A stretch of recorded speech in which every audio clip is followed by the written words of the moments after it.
أبزي بخورنا توشيبنا لزلنا أوان قدم قرب معلتات قال زنب مصحفة بإنترنت هاسونا بالكو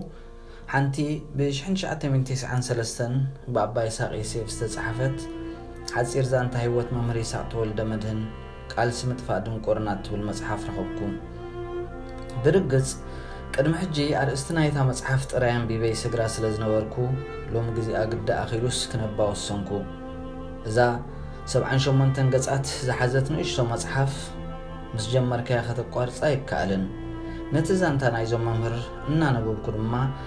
ስለምንታይ ክሳብ ሎሚ ኣብቲ ሕብረተሰብ ከም ዝግባእ ክፍለጡ ዘይተኻሉ ብምባል ሓስብ ነበርኩ ኣብዚ እዋን እቶም ይኽፋእ ይጸብቕ ይጥቀሙ ኣይጥቀሙ ልዕሊ ዝግባእ ዝነገረሎም እቶም ኣብቲ ፖለቲካዊ ሃገርና ኣስተዋጽኦ ዝገበሩ ሰባት እዮም እንተኾነ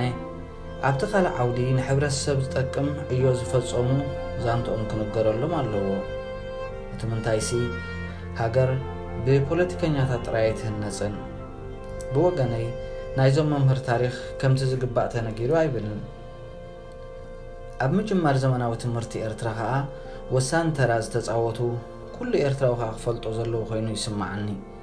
ድሕሪ ቁሩብ ምሕሳብ ድማ ታሪክ ናይዞም መምህር ከካፍለኩም ወሲነ ብዝበለጸግና ነታ መጽሓፍ ከተንብዋ ይምሕፀን መምህር ይስሐቅ ዝመሃሩ ቆለውዕን ዘጽለሎም ገበላን ተዳርኺብካስ መምህር ጀመር እቲ ካልእ ቀሰይሉ ባዕሉ ክስዕብ እዩ ዝብል እምነት ከም ዝነበሮም መእተው ናይታ መጽሓፍ ዝጸሓፉ ትካብ ዋርስዕ ይዛረቡ መምህር ይስሐቅ ተወልደ መድህን ካብ ኣቦኦም ቀሺ ተወልደ መድህን ቀሺ ገብረ መድህን ካብ ኣዲኦም ወይዘሮ ኣመቴ ቀሺ ዘራጼን ኣብ ሽማ ንጉስ ታሕታይ ብ1889 ተወልዱ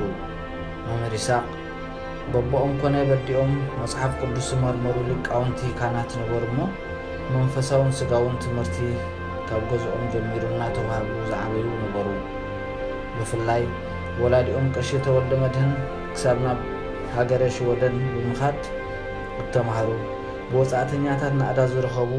ፈላጥን ዓቢ መምህር መጽሓፍ ቅዱስን ኣብ ልዕሊ መንባሮም ምስ ደጊያት ሃይሉ ተወልደ መድህን በዓል ጸዓት ዘጋ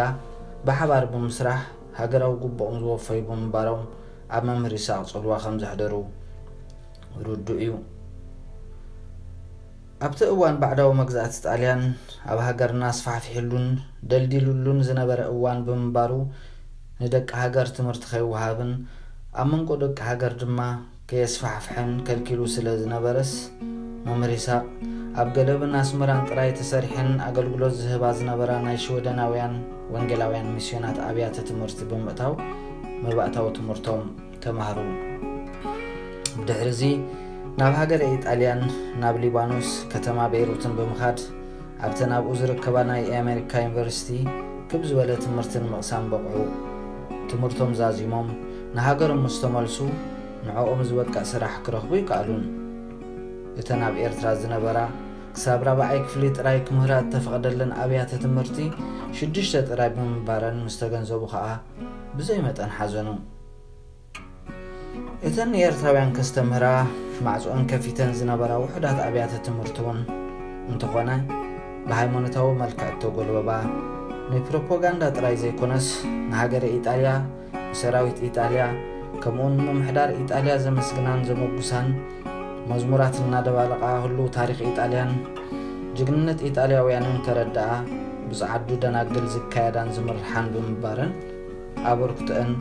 ኣብ ትምህርቲ ክሳብ ክንድቲ ፍልጠት ዘዕጥቃን ዘነቓቕሓን ዘይምንባረን ነቶም ምሁራን ዓበይቲ ለባማት ደቂ ሃገር ቃንዛ ኾኖም ኣብዚ ክርስሳዕ ዘይብሉ ኣብቲ እዋን ብዘይካ እተን ንደቂ ዓዲ ተባሂለን ዝተኸፍታ ሓደ ናይ ሚስዮን ኣብያተ ትምህርቲ 25 ዝኾናን ደቂ ኣውሮፓ ጥራሕ ማለት ንፃዓዱ ኣብያተ ትምህርቲ ተኸፊተን ነይረን ዝኾነ ኮይኑ መምህር ይስሐቅ ኣብተን ቆልዓ ኮይኖም ዝተምሃሩለን ናይ ሚስዮናውያን ኣብያተ ትምህርቲ ማለት ኣብ ኣስመራን ገለብን መምህር ብምዃን ንኣስታት 10 ዓመት ንህዝቦም ኣገልገሉ ከምዚ ኢሉ ውጊ ኢጣልያውያን ሰራዊት ምስ ደንፍዐ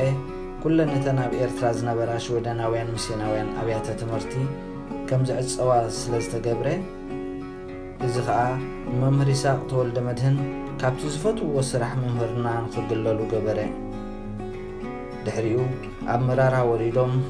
حدا تنزل دكان حرشان جورمو حدش كال هيوت هايلهم جمروا كورات غتاتة مدبنا أبزغتصل مهري ساعت ولد مدهن زكاير وقالسي أنصار دنقرنان بدوهتاتون كمون عم عبالة تقرنيا استسعوت وطهران حزنا لكم كلمة سينا سنة كنيات